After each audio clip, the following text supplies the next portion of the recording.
Well, boys, we're alive, and figured, well, I got time. I may as well stream for a little bit, do a live podcast because I got enough time for it, so I don't have to do it later or tomorrow or tonight after the game. So do it now before the game, and then just release a post game for UC because I'm gonna do it anyways. So we're here, and first podcast in a while, thankfully. I'm glad I'm actually back. It feels nice. The setup is a little out of order, like it normally is, but more than normal. So if you hear a movement of things here and there, it's just because I'm trying to get back into the rotation of everything. Because now with changes I've had to make, like moving a table in here for a special accommodation for now, it's a little messy. So if there's any movement, my bad. I'm just trying to clean it a little bit. Because it's weird having to look over to the computer and have the mic in a completely different area. But we're back, and why not lead off with the UC game? Always got to lead off with the UC game. And 7 o'clock tonight in the odd, it's UC versus number 2 seed Wilkes in the UCHC finals. This is UC's fourth tournament or finals berth in 5 years, and they're looking to notch the third banner in their history. All right, fourth in 5 seasons as a member of the conference, and is looking for the third league title since 2018. Now, they're also looking for their third NCAA berth. They had one in 2013 and one in 2020. They're looking to return again. And with a win in the UCHC finals, they will move on. And not many better teams that should be moving on. And that is highlighted by guys like Dante Sabata, the UCHC Player of the Year, and he also has 42 points on the year. And Monkovich's 19 goals, a team high right now. Or the highest of anyone on the team. Then you've also got the duo of Justin Allen and Dobe combining for 71 points and a plus 64 rating. So that just proves my point that that's a well-built defensive grouping right there. I like that defensive grouping, always have and always will.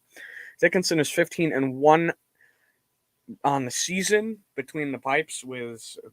See, this is what happens when I read articles. I read stuff and then I'm like, wait, I don't know why, but between in goal, and he has a 1.17 goals against average and a .935 save percentage. It's way higher than the last team we played, which was Manhattanville. His goalie was, because his was what was it, somewhere around a .88 or a .89. It wasn't even above a .90, and his goals against was kind of high. I'm pretty sure it was over 3 at least. In all the games that they won, a lot of them they had to score high to beat high scorers to win. That's how Manhattanville was winning. And Utica's had somewhat of an easy road taking on the 8 seed when they thoroughly destroyed them. Who was it too? I don't remember off the top of my head, but I should know. It was Lebanon Valley, and then they had Manhattanville, which they knocked them out 4-0. So tonight's a big night for that. Potentially raise another banner, go crazy. And this is the number 2 versus the number 8 right now, because Wilkes is ranked number 8th in the men's third division polls and enter this game 24-1 compared to UC's 22-1. 24-1 actually. And they also have an unbeaten streak going on right now of 17-0-1. Oh, the Lebanon Valley score is 11-1. My bad. I was off by 1 score. I think that one came in the third too, when a lot of it was just dump and chase for UC. That, or it was like late second. Hooray, you scored a goal. Just notch 1 on the shutout counter the next week. I'm fine with that. But Wilkes is coming in after knocking off number 7 Newman 7-4, and then number 4 Chatham 5-1. I kind of wanted Chatham. But we're stuck with Wilkes, and it's looking like. I was gonna say I didn't read fully into this article. I only read through 90% of it, so I'm just thinking for a sec. Wilkes is looking for its first UCHC title and is making its second appearance in the league championship game, having also advanced in 2020. They're also attempting to advance their first NCAA tournament berth in program history. Also, let me note that their goalie has a 1.71 goals against average and a .935 save percentage. It's up there with Dickinson. It's up there. I don't want to say Dickinson. It's up there with Dixon, but it's not exactly there. So it's going to be a battle of good goalies, pretty much. Then again, what separates the boys from the men is how you perform against the top teams, and both have performed, but Utica's just performed a little bit better. So we'll see what happens. Utica earned 5 of 6 possible points in the last 2 regular season meetings versus Wilkes this season. The Pioneers defeated the Wilkes on home ice 3-2 in early December, and then the two teams tied 1-1 February 12th. So these teams are mostly even. They've been fighting. They had a big fight both times. Not actual fight, but like a fight in terms of back and forth. And you're going to see that tonight. But there's a key factor tonight that is really going to show up, and that's the Herd. If they show out in droves, if the Herd shows up at all, and I mean they were a little winded. They weren't as loud as they normally were last week on Saturday because of it was Friday or Saturday. I forget. I think it was Utica Comets was Friday and they were Saturday, and UC was Saturday. But also, let me know. I just said UC. If I say UC, I technically mean UU, whatever. But I say it both ways. I really don't care at the moment. But this is a big game. This really is a big game. And if the Herd can even show out a little bit, because last week they were tired from. You had the men's basketball team who heartbreaking loss, and then you had there was also the women's hockey game, another heartbreaking loss in overtime. I was at the end of that game. That sucked because they had so many opportunities that the puck didn't bounce their way, and that's how hockey is sometimes. So if they really show out tonight and they really show up, even a little bit, they're going to be ready because they've really started to they've started to do their research and everything, and they know what they're doing. They know how to get in guys' heads. You've got your usual you suck. I forget who it is, but they'll do it for multiple people. I know who it is too. I can't remember his name. And then you've got, if the coach is even somewhat bald, to go after him, like playing Lebanon, their coach had a bald spot in the back, and they were calling it out. And then against Manhattanville, they were calling it to the coaches because they were bald. We were calling them Mr. Clean. Now, keep in mind, I join in on these too because I like to yell, and it's turned into a game of when they yell, I'll yell just to kind of compete with the loudness. But I guarantee there's a better way to phrase that, but I'll keep it at that. And I'll give an update here and there from there on my Twitter. I know I probably will. You might see a video or two, or even like pregame, just sitting at the railings over in the yard for a couple minutes, just like talking. But I don't know. That'll be seen. That'll have to wait to be seen, and we'll see what goes on there, and how everything plays out. Because I am with a few people tonight, so I don't know if I am going to stream from over there for a little bit, but I might. Also depends on if I'm carrying a drink with me all night, which I usually do for UC games. I don't know what it is. You'll usually catch me with a drink in the hand. Neither here nor there, but if back to the original point, which I've gotten off topic of twice, they also will do a little research on their opponents and use that to their advantage. Like they'll at one point they were showing Lebanon Valley their winning percentage which was under a 0.3, and I was calling out their goals allowed, or not goals allowed, their save percentage. Because now that I think about it, I want to say it was more a 0.86, but I don't know. It was probably more 0.88. But I remember I called it out all night. Because when you suck, we're going to let you know.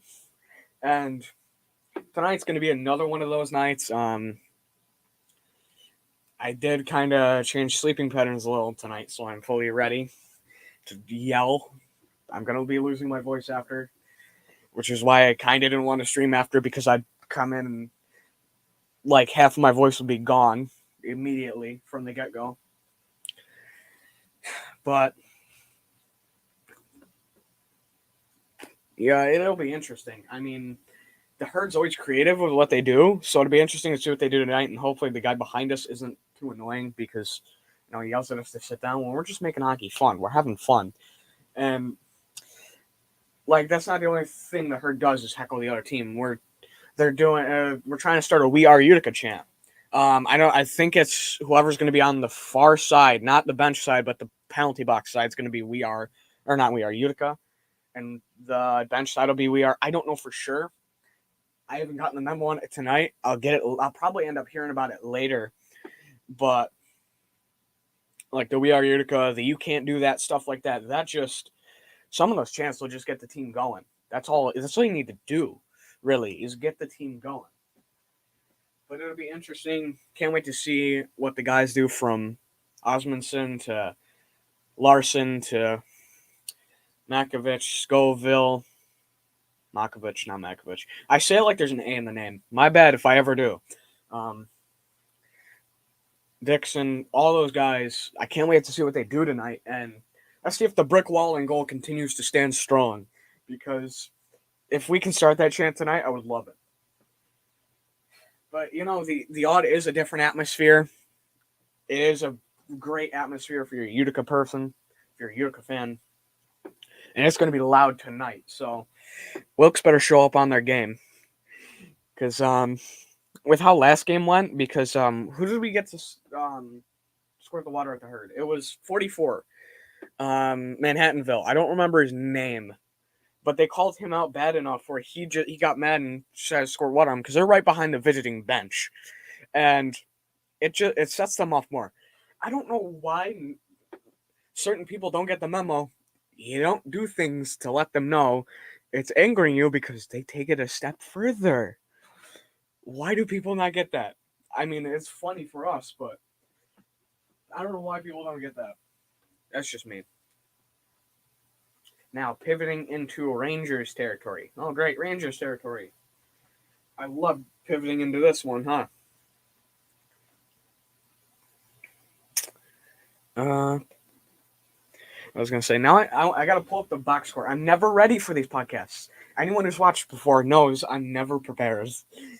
It's just a go with the flow kind of thing. And whatever I start to cover, I start to cover. I always forget something, but that's how it is. I'm going to forget something either way. But yeah, the New York Rangers played the Devils last night, and talk about a game. Nico Dawes played well in the face of a Rangers team, I'll say that. Former Comet. Really, it just came down to, I mean, if you take away the Hito goal, which was off a puck that he tipped to the middle, if that doesn't happen, that's a 2-1 game. But it's also a 4-1 game if it was 3-1, right? I don't remember these things. Yeah, it was 3-1. But also, if Stromer makes that shot on the breakaway in the third period, or coming out of the box, I think it was third period, it's 4-1. And that, I don't remember. I think, now I heard that Stromer missed the net completely, which, if that's, I didn't see it exactly. I thought Dawes blocked it. If he really did miss it, then I'm surprised that nobody chased after him outside the garden that night. Someone probably should have. Because as soon as I heard that, I said, because at first when I saw that happen, I go, could be worse. He could miss a wide open penalty or a wide open shootout shot that ended up causing a loss. Well, he still missed a goal, and I thought somebody would have been after him for it. And as soon as I heard that they said he missed, okay, yep, somebody will go after him. No. But it was a great game. There was the absence of Kevin Rooney, who just landed on IR from an upper body injury. Greg McKegg was not dressed for the game. Kind of. Fucking game day. Okay. See, he's excited. He's got his herd shirt on. He's excited. I'm excited, but I'm holding in all my energy. I find it funny he just did that on a podcast, but he's right. It is game day, but that led to Brzezinski. Game day. Really? But that led to Brzezinski getting time on the fifth line. Gaudreau moved up to the fourth line on the left side. Gauthier ended up getting played on the right wing on the fourth line. I don't know. It was weird, the combos they used last night. It was a little weird. But it was a good game. Shesterkin was Shesterkin. I can guarantee you there was probably MVP chance and stuff like that. That game, or for that night, there usually is in the Garden. And I don't blame them. I would too if I was there. And all around, it was a great game for the Rangers. I mean, and for Dawes for making his third straight start as a rookie in his sixth game as an NHL goalie, he held up pretty well against a veteran team. Although they also do have some good defense at times. At least the Devils did that game. Still, Nico held up well. I'm proud of Nico. Because he performed somewhat well. He worried me, though, because at times he looked like Mark Mittens with coming out of the goal and sitting behind super aggressive. I was going to say, I thought he was staying outside my door. I was going to say, is he going to pop in and yell something again? But let's go over to UC. Now, they just won a shootout. What was it, 8-6 versus the Crunch, which leads to, which is the first of three against the Crunch. Another one in Syracuse tonight, and then one in the odd Wednesday.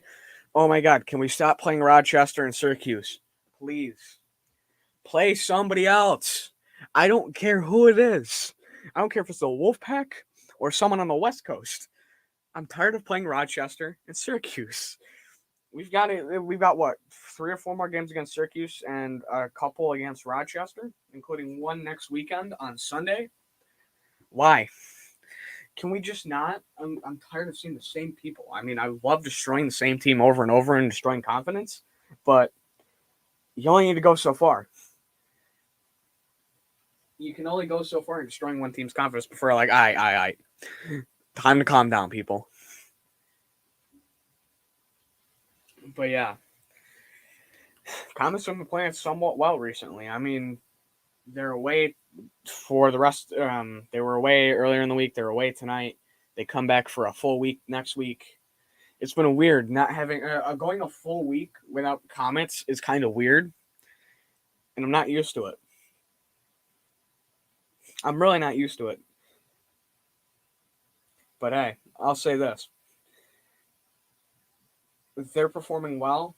They stepped up after they went on that skid for a couple games and kind of looked out of it. And that may have been what they needed to just knock themselves back into place and kind of revitalize their headspace and everything. And we'll see what happens. Because actually it was 5-8 that last game. They just said, okay, fire on all cylinders. Go. And it don't stop.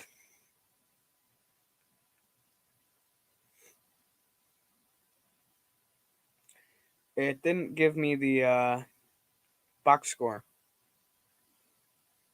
It didn't give me the box score. Where? Give me box score. There we go. That should be it.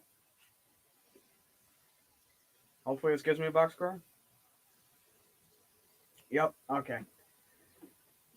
Again, never prepared, but when stuff loads slowly, I start yelling at it because it's what I do, apparently. Every podcast, there's always something I'm not prepared for, and it loads slowly. AHL website, for example, doing that right now. This is a weird box score. All right.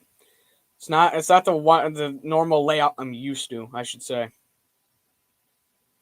Schmidt started in goal, played all 60 minutes, had 42 shots on with 37 saves.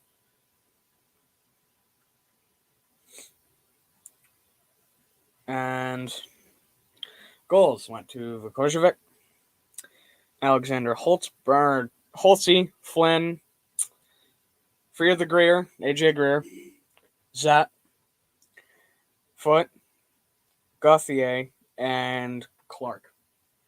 Graham Clark. Then now nobody had more than 2 goals. Assists went to 1 for Robbie Russo, 1 for DeLeo, 2 for Brian Flynn, 1 for Fear the Greer, 1 for Wotherspoon, 1 for Foote, 1 for Schmelzer, 1 for Gauthier, and 1 for Kevin Ball. Ball's out. But productive night from the boys, even though they did allow a couple goals. And on the Syracuse side, there was goals from, I guarantee I'm going to butcher this. See, this is what happens as I get more and more into NHL. I butcher names because I don't know them. Gage Conclaves, I guarantee I said that wrong, had a goal. Hudon had 2. Ali, I don't know how to say that. Eli had 1, and Morand had 1. Assists 1 to Fournier, 2 to is that French? I'm not gonna be able to say this, so watch. Sorry if I butcher this. Baie Bolle. My Italian just kicked in on that. My bad. Dumont had an assist. Hora had an assist. Day had 2, and Richard had 2. There was 2 penalties, 1 to Richard and 1 to Reddish on the Syracuse side, and 4 on the Utica side. 1 to DeLeo, 1 to Greer, 1 to Wotherspoon, and 1 to Foote. All of them were minors. Let me keep in mind that all penalties were minors in this game. They did switch out goalies after the 3rd goal from Utica. So, and that was 40 minutes in. Legase had 15 shots on with 12 saves, and Onofant, I guarantee I said that wrong, had 10 saves on 7 shots. Or 10 shots on 7 saves. Now, let me keep this in mind. Now, Legase was in 40 minutes. The sub was in for 15. Yet he had 2/3 of the shots in what? Just over a third of the time. So, what? How? Why? Did your defense just give up, or what? But it was a great game from the Comets. I mean, shots went like this. Utica had 10 in the first, 11 in the second, 6 in the third. They really slowed down. Then Syracuse was 11 in the first, 8 in the second, 23 in the third. Jeez. Then again, they were up by 3 going into the third. But Comets scored 3, 3, and 2 in first. That is in row of first, second, to third. Syracuse went 1, 2, and 2, giving the 3-goal lead by the end of the second, and was held through the third. On the power play, Utica was 1 of 2. Syracuse was 1 of 3, equaling out to 50% for Utica. Syracuse completed 33% successfully. Now, that means Utica had a good penalty kill going that night. Sometimes that's the bane of my existence as a Utica Comets fan. Sometimes it's not. It always depends. That game was not one of those games, thankfully. But, your goal in the first period was Gauthier at 12 minutes, assisted by AJ Greer. Then you had Graham Clark at 14:21 with nobody assisting. At 15:25, it was Flynn, assisted by Foote and Schmelzer. At 3:53 in the second, it was Holtz with the assist from DeLeo, not surprising. Then you had Zat score with the assist to Robbie Russo and Flynn on a power play at 13:37. And Mikojevic with the assist from Ball and Gauthier, 18:55 in the second. Then in the third at 17:27, foot goal assist to Flynn. Then you had AJ Greer score at 18:12 with the assist to Witherspoon. Now Syracuse looked like one in the first at 13:24. Goncalves with assists from Dumont and Richard. And then then in the first one at 2:11, Ellie with assists from Day and Fortier. And at 8:27, Houdon with assists from I'm just gonna say ABB because that's the initials of his name. And Cora. Then the 2 goals in the third from Syracuse. We're at now.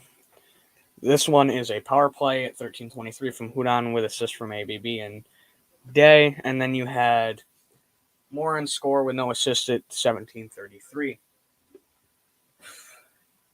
A lot of scoring. Penalties. Witherspoon had slashing 2 minutes at 9:52.